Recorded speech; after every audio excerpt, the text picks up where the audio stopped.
I'm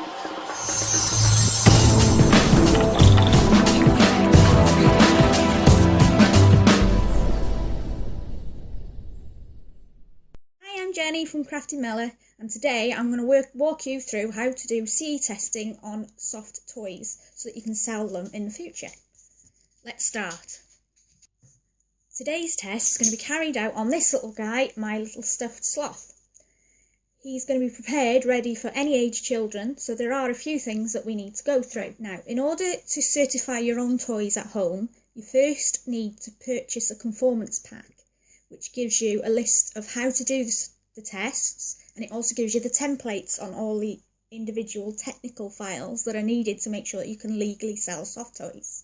I'll put a link so that you can find it and go and buy your own. As you're doing the tests, you have a checklist that you need to mark off to see whether your toy has passed or failed.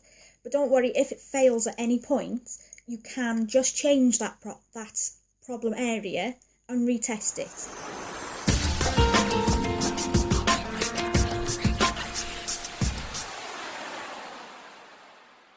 The first test is the small cylinder test. You have to use one of these, which you get with your conformance pack, and make sure that your teddy does not fit wholly into that pack. It's to make sure that your teddy isn't going to choke anybody. So here's Mr. Sloth's test. Now, as you can see, his arm will go in it, but it doesn't go all the way through. So therefore, he's not going to choke. The big body of his will stop the child from choking. So for this point, we can say that Mr. Sloth has passed. Yay!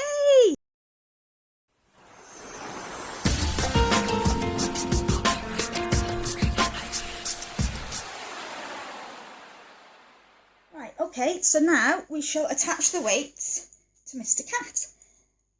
You can use anything that you have hanging around the house to create this weight. I tend to use tins of food. It's the easiest thing.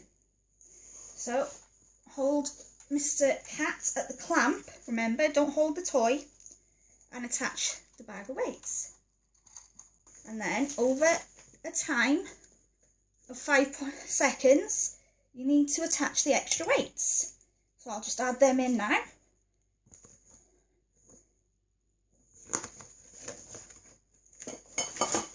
So now you need to hold on to that for 10 seconds. Then you need to take all the clamps off and check and make sure that your seam hasn't come undone. Right, so as you can see, his head is still attached, so he passed. And it is that simple. Now, if anything comes off during the tension test, if a part falls off, it doesn't necessarily mean that it's failed. You just need to check then that it doesn't fit through the small cylinder. If it fits, then it's a fail, and you need to re-examine your seam and make sure that it's tight this time so that when you test it the next time, it doesn't come off. If something comes off and it doesn't fit in a small cylinder, then that doesn't matter, your teddy passed.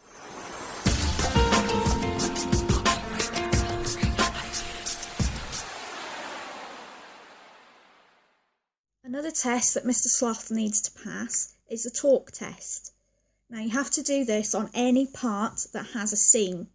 So you have to get hold of your teddy, find a seam, hold one part in one hand and the other part in another hand, and you need to twist it gradually over 5 seconds until it's rotated by 180 degrees.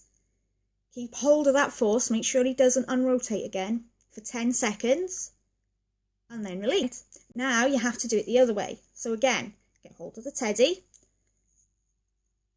twist it 180 degrees the other way and hold that for 10 seconds. Then you can release it. Now if your teddy, like Mr. Sloth, has got plastic eyes or buttons or anything like that on him, you have to do this torque test the same. So you get hold of your eye. Now Mr. Sloth's is pretty small, so it takes a bit to get hold of him, but make sure that you've got a good grip.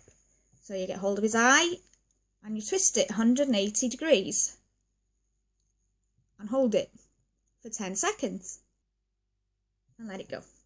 Now do it the other way.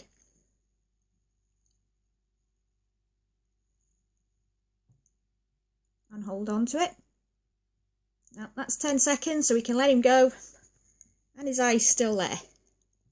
So once again, Mr. Sloth's passed. Hee!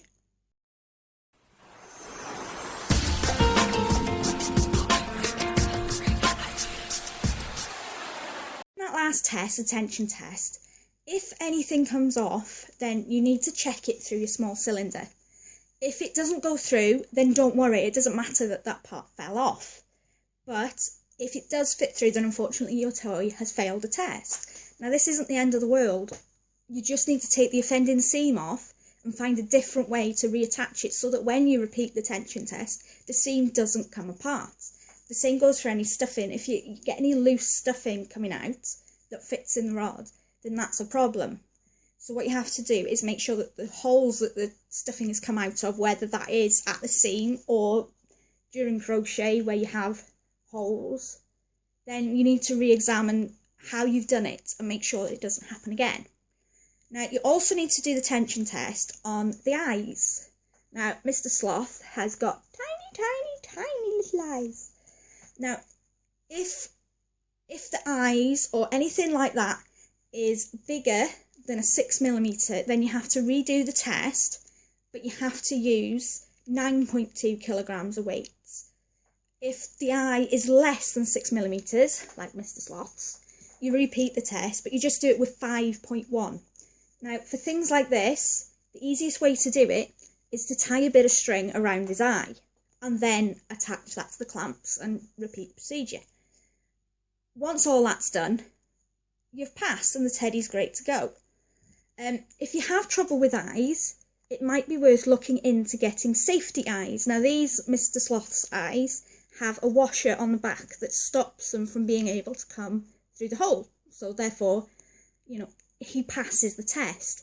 If you don't like the idea of safety eyes, then use embroidery. Again, embroidery comes with a different set of rules, but all that is mentioned in your how-to pack. So don't worry about any aspect, it's pretty simple to understand.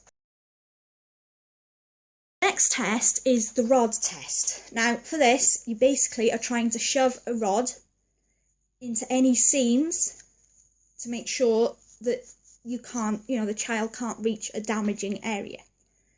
Now for this, the rod has to be a certain length, a certain diameter. The diameter is 12mm, so poke and prod at your teddy, making sure that your rod won't go into the teddy. Now, on a crochet toy especially, you're going to be able to feel the stuffing, but what you must make sure you can't do is put the rod into the hole.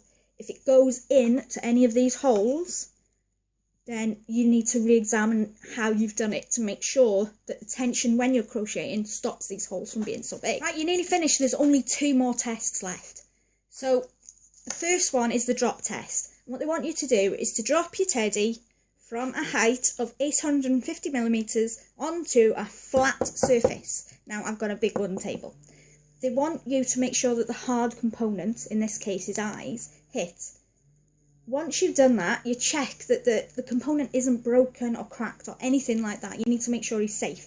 The ruler is 8.5, which doesn't seem like much at all. Hold on to Mr. Sloth and make sure again that the hard component hits first. 1, 2, 3, 4, 5. Now you can probably tell from that I dropped in a few more times.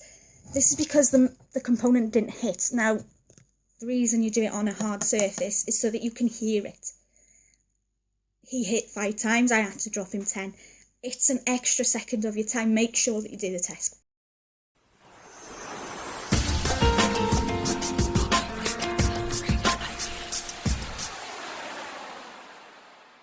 A few things about the flammability test that you need to be aware of. They are all in your conformance pack. It explains it completely, nice and simply so that you can follow the rules that they've got. One of the rules is that if your toy isn't a certain height of 150mm, then instead of burning the whole toy, you're asked to complete the flammability test on the different aspects of him. Now again, it's all written down, it's really simple. Don't panic when you see this bit. Now we're going to have to set fire to Mr. Sloth, unfortunately.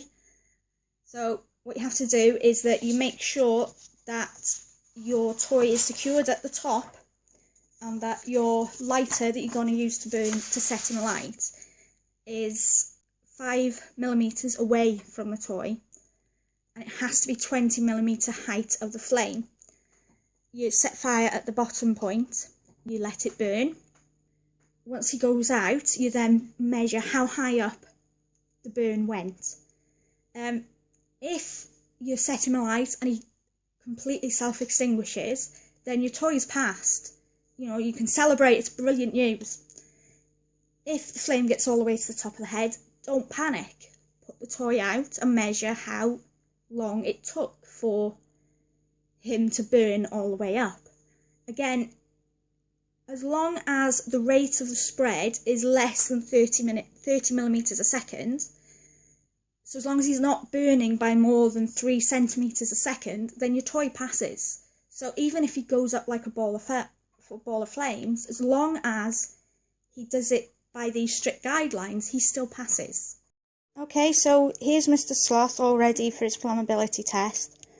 Couple of things, the stuffing inside Mr. Sloth may come out when he's being burnt, so he's on a metal flameproof table, and also a nice bucket of water. Make sure that you've got something like that just in case something goes wrong. Okay, so here we go. I'll set him alight right at the bottom.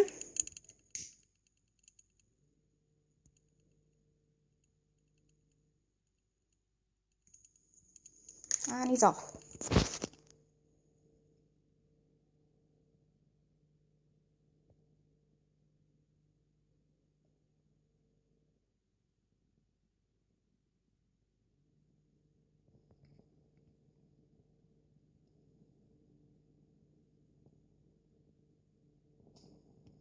Remember what we said about the stuffing coming out, that's why the metal's there.